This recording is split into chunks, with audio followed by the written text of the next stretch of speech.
Welcome back to Open Line. Is a recession on the way? We're talking with economist Dan Smith from MTSU. Several calls. We'll go right back to the phones. Let's go to Jeff. Hello, Jeff. Are you there? Go right ahead. What's on your mind?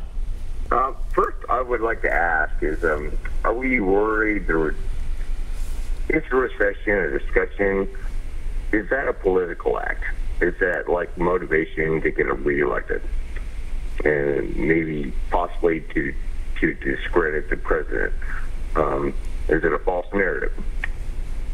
Okay. Is the president tackling the problem, really?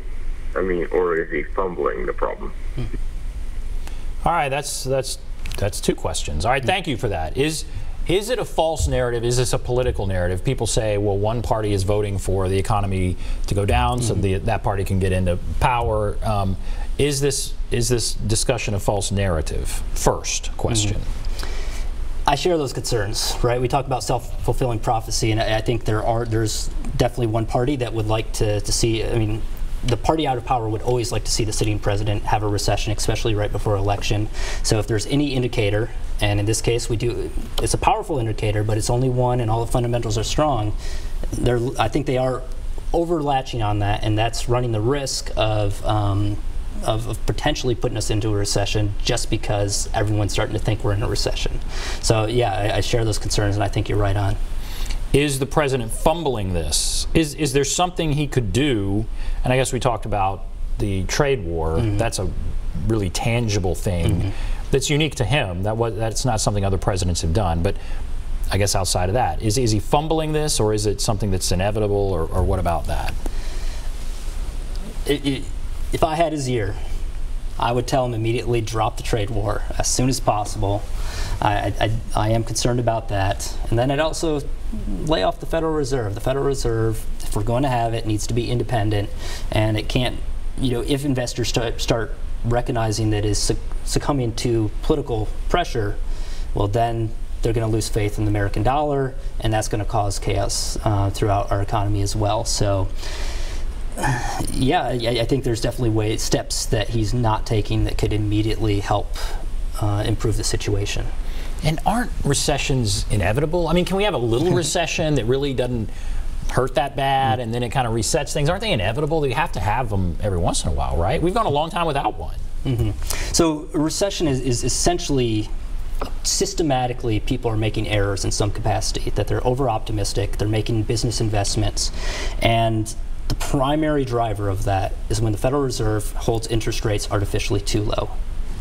Interest rates are too low, business investors start saying, well, geez, I should maybe I should build that extra plant, or I should start up that company I've been thinking about because interest rates are low.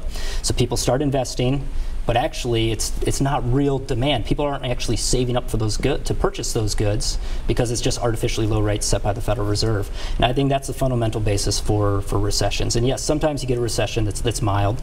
The economy can readjust fairly quickly if the interest rates weren't held down too long. But if there's other things going on, like the perfect storm like we had with the financial crisis, where you combined capital reserve requirements, so banks were told you have to hold a certain amount of assets on hand, with mark-to-market accounting, which says they have to value those assets at the market price. Well, the economy collapses, the market price now tanks, so the banks look like they don't have enough collateral on hand, right? Because the value of their assets have gone down. So you there's a lot of different perfect storms like that with the financial crisis.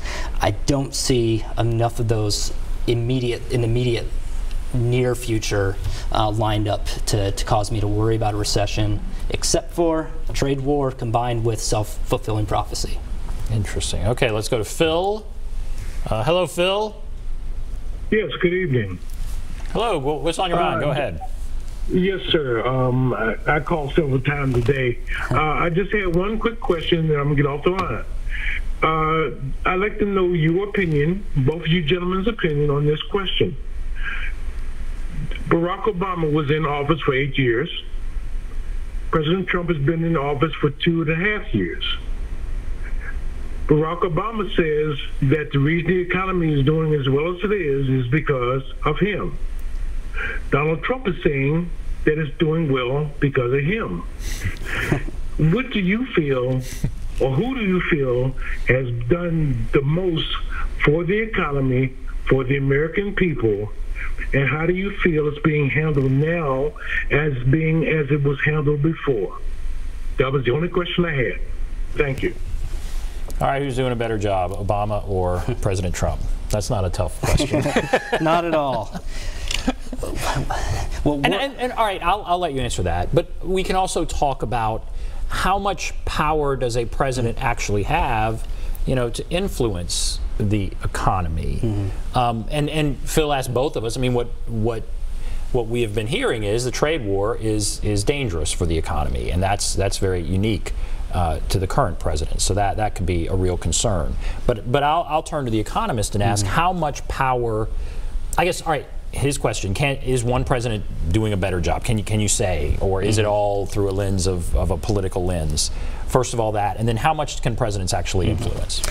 I think the economy is so complex and legislation moves so slow, and there's such a lag that you can't really say that the sitting president is in power, that they can take credit for what goes good or are blamed for what goes bad necessarily. And now on the margin, I think they can nudge the economy in certain directions, and we're certainly, like I said, seeing that with the trade war.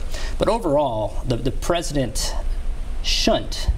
we shouldn't invest so much power in a political office that they can have that much control over the economy, is actually what I would say. I think if that is the case, that Obama and Trump had that much power over the economy, then we should shackle the president's office with more constraints, put it in the Constitution, and prevent the president's office from engaging in a lot of these activities that rattle markets.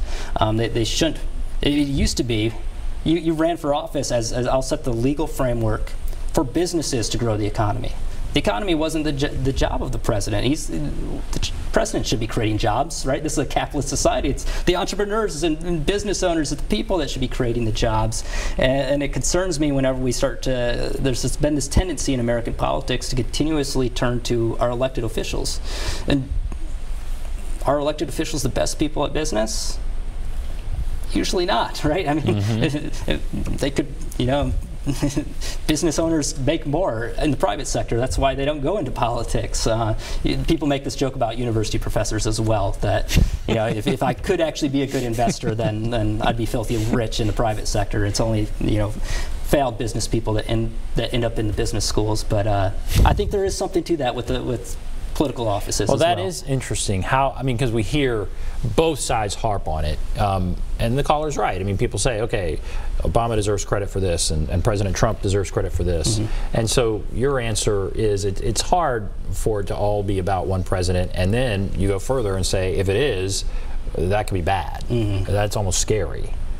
And so, yeah, I think that's interesting. All right, if you want to call in, there's a number, 615-737-PLUS, 615-737-7587. We will take a break, come back right after this.